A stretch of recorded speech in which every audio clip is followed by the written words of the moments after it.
নদীর গতিপথ বদলানোর অভিযোগ, ভরা মরশুমে বানভাসী হওয়ার আশঙ্কা, ক্ষুব্ধ গ্রামবাসীরা। ফাঁসিদেওয়া ব্লকের বিধাননগর ১ নম্বর গ্রাম পঞ্চায়েতের অন্তর্গত এলাকায় মতিয়া নদীতে ফেলা হচ্ছে মাটি, পাথরের বোল্ডার। গ্রামবাসীদের অভিযোগ, ফলে অবরুদ্ধ হয়ে পড়েছে নদীর গতিপথ। বর্ষায় ফসল থেকে শুরু করে বেশ কয়েকটি গ্রাম ডুবে যাবে এই উদ্বেগে ঘুম উড়েছে বাসিন্দাদের। কাঠগড়ায় স্থানীয় পেপার মিল কর্তৃপক্ষ ও এলাকার এক বাসিন্দা।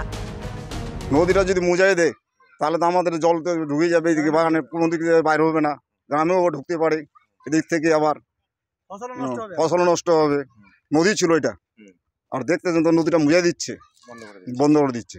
কারা করতেছে এটা কে করতেছে আমি ওটা তো অতটা তুমি জানতেই পারি না, না পেপার মিল করতেছে না জোগা করতেছে। এখন নদী যদি এখানে বন্ধ করে দেয়, সবাই এখন আনারসের সিজন, এখন আনারসগুলো যদি পচে যায়, কথা নদী জল ঢুকলে কিন্তু আনারস পচে যায়, সে ড্যামেজ কি এটা দিবে? যদি সেজি ছাড়া যদি ওরা ভর্তুকি দিতে পারে তাহলে সেজি যেটা করতেছে করুক ওরা। তো অবৈধ, নদী বন্ধ করা যায় না তো, কিন্তু ওরা তো করতেছে। এখন এই বিষয়ে তো কেউ কোনো কিছু কথা বলতেছে না।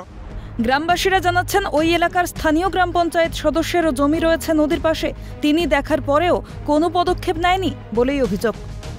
নদী বাঁধ দিচ্ছে, নদী বাঁধ দিলে আমাদের এগুলো সব জল ঢুকে যাবে, আবার সব ভাঙে চিঙে চলে গেলে আমরা কোথায় থাকবো?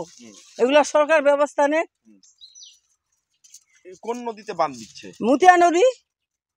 দেখার কেউ নেই? না, দেখার কেউ নেই। আমাদের বস্তির লোকগুলো সবাই অবজেকশন করতেছি, মানে না। ওই যে যদি বান হয় তাহলে আমাদের গ্রামে তো জল ঢুকে যাবে, তো তাহলে আমরা কেমন করে বাঁচবো? ওটাই তো সমস্যা। এখন ওই যে বন্ধ করতে হবে, সরকারটা বলুক বন্ধ করতে। আমরা কি করবো? আমরা মরবো নাকি জলের মধ্যে হাবুডুবু খাইয়ে? ওটাই আমার কথা। কে করতেছে এটা? কে করতেছে? ওই জগাই করবে। জগা ছাড়া যারা যারা বড় বড় ফ্যাক্টরি বানাচ্ছে ওরাই করে। যদিও অভিযুক্ত জগবন্ধু মজুমদারের দাবি, প্রত্যেক বছর নদী জলে তার খতিয়ান জমি ভেঙে চলে যাচ্ছে, তাই নিজের খতিয়ান জমির উপরে মাটি পাথর ফেলে জমি বাঁচানোর চেষ্টা করেছেন। আমি নদীপথ পরিবর্তন করছি না স্যার, আমার খতিয়ান জমি প্রতি বছর ভেঙে যাচ্ছে, যাতে বাঁচানোর জন্য আমি চেষ্টা করছি, যাতে সরকার থেকে যদি আমার এই জমিটা বাঁচানোর জন্য বানের ব্যবস্থা করে দেয় আমি উপকৃত হব। আমি বহুত দিন ধরে লোকাল পঞ্চায়েতকে বলছি, এর আগে যারা সরকার ছিল তাদেরও বলছি, আমার কি করে আমার 1 বিঘা জমি ভেঙে যাচ্ছে, নদী প্রতি বছর 4-5 ফুট করে ভেঙে যাচ্ছে, যাতে বাঁচানোর জন্য আমি ওখানে আমার বাঁশবুশ ফেলে বাঁচানোর চেষ্টা করতেছি।